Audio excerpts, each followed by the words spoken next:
Have you ever seen a design that was just so bad you didn't know where to look except away? We all have. But why? What makes bad art just bad? Well, there can be many reasons, but a pretty common reason is a poor use of emphasis.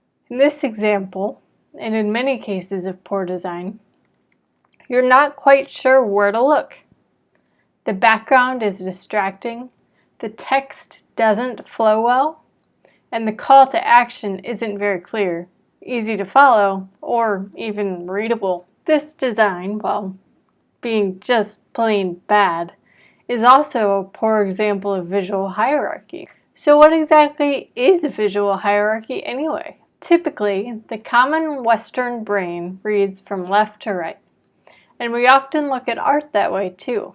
Visual hierarchy, however, often rearranges that habit. Visual hierarchy applies emphasis to elements in a composition so that we look first to the element which is most emphasized. Visual hierarchy influences the order in which the human eye sees elements in design. One reason this design is so bad is because you're not really sure where to look first or what the point is. We don't know what the most important part of the ad is. We've all heard it, like the person who highlights every word of their textbook. When everything is emphasized, nothing is emphasized. That's why the correct use of visual hierarchy is so important. Hack Design defines visual hierarchy as the prioritization of content as a means to communicate a message. Elaborating, 52 Weeks of UX says, strong visual hierarchies guide visual and logical progression by showing what is important. If graphic design is visual communication, visual hierarchy is of utmost importance because it influences how effectively a message is communicated. A viewer is guided through a composition by the relative visual importance or emphasis of different elements. Now you may be asking yourself, how do I achieve this emphasis through visual hierarchy? Attention can be drawn to an element using many different methods, but the chief of them is contrast. Think about it. If four elements are exactly the same, but one of them is different, which one draws your attention? Check out this image to see examples of how this works.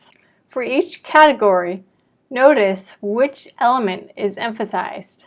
Now ask yourself, why? The answer in particular is specific to each example, but the answer in general to all of them is contrast. Each one in the group that's different from the other one grabs your attention. Each one that's different is emphasized. So as you can see from this illustration, there are many ways to produce this contrast or emphasis.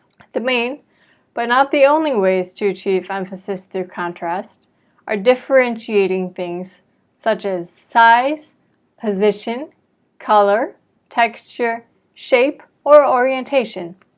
These are simply brief examples of how contrast can be used, but the possibilities are virtually endless. So why is contrast important?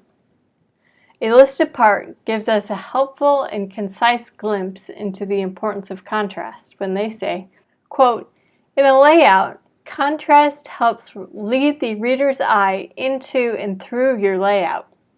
Each component of your design has a job to do. Furthermore, each component is but a piece of the overall project message and objective. With creative uses of contrast, you can influence user choices and compel specific actions. End quote. Humans have a natural tendency to skim through material. Right away, we like to get the big picture and/or see if we want to read more in depth. Visitors to a website may scan the page first to see where they want to begin consuming content. Many web designers skillfully craft their page so that visitors are compelled to follow a specific path through the layout. Often, Browsers are unaware that they were even subtly directed to take the path that they took. So in conclusion, when we realize we guide our audience with design, we begin to understand the incredible importance of emphasis through visual hierarchy. And like all of the elements and principles of design we've discussed so far, it's all around us. Most of the time, we don't even realize it. So next time you visit a website, read a magazine, or see a package, think of what you've seen. Notice where your gaze is drawn first, and think about why. All graphic design is strategic. Think about what message is being communicated and how it's communicated. Is it effective? What methods does it use and how does it use them? Can you give me some examples in the comments below? If you want to try these tips in your own designs but need to know how to use the right software, check out the link to my course, Learn Affinity Publisher, below. For more tips and tricks, subscribe to my channel.